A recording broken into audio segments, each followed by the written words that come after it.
turisti ci sono, molti arriveranno nei prossimi giorni e nelle prossime settimane. Una buona notizia per gli operatori del settore, ma anche un carico di lavoro aumentato esponenzialmente per i sanitari. Con l'introduzione del Green Pass la settimana scorsa e l'obbligo per le persone che sono in villeggiatura da noi e provengono dai paesi del nord Europa, Germania in primis, abbiamo praticamente sestuplicato la richiesta di tamponi. Siamo passati dai nostri 1000-1200 ai 6000 tamponi al giorno.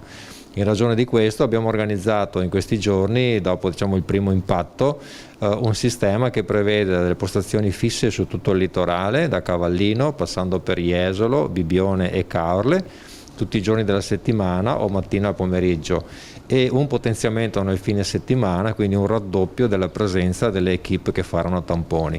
Si aggiunge ovviamente su questo anche la collaborazione delle farmacie che ci aiutano in questa fase e delle strutture private accreditate che pure erogano attività di tamponi a chi ne abbia bisogno. Ci siamo adeguati, ha spiegato ancora il direttore generale, fornendo i vari Covid point dell'attrezzatura per accettare il pagamento elettronico. Nel frattempo si può utilizzare i punto giallo già presenti nelle strutture sanitarie adiacenti ai Covid point, ma la vera novità è l'aumento dei tamponi a partire da giovedì. Si passerà da 1000 a 6000 per rispondere alla domanda, in particolare nelle località balneari dove i turisti stranieri lo chiedono per rientrare nel paese di residenza. Noi abbiamo 26 milioni di presenze su questo territorio.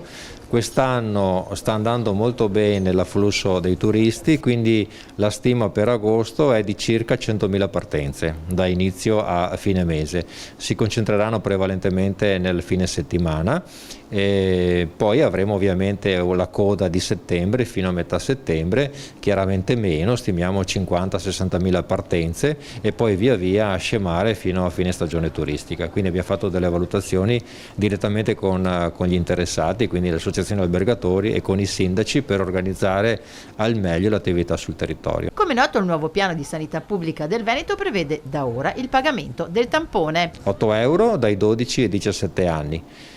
15 euro per chi ha più di 18 anni, cioè un'età pari o superiore ai 18 anni, e 22 euro per tutti coloro che lo richiedono e che non sono assistiti dal sistema sanitario, quindi essenzialmente i turisti. Infine l'appello alla popolazione: approfittate dei 5.000 vaccini messi a disposizione questa settimana, con i quali è possibile vaccinarsi lo stesso giorno, il giorno dopo la prenotazione. Così facendo è possibile avere il Green Pass in pochissimo tempo, anziché dover fare il tampone.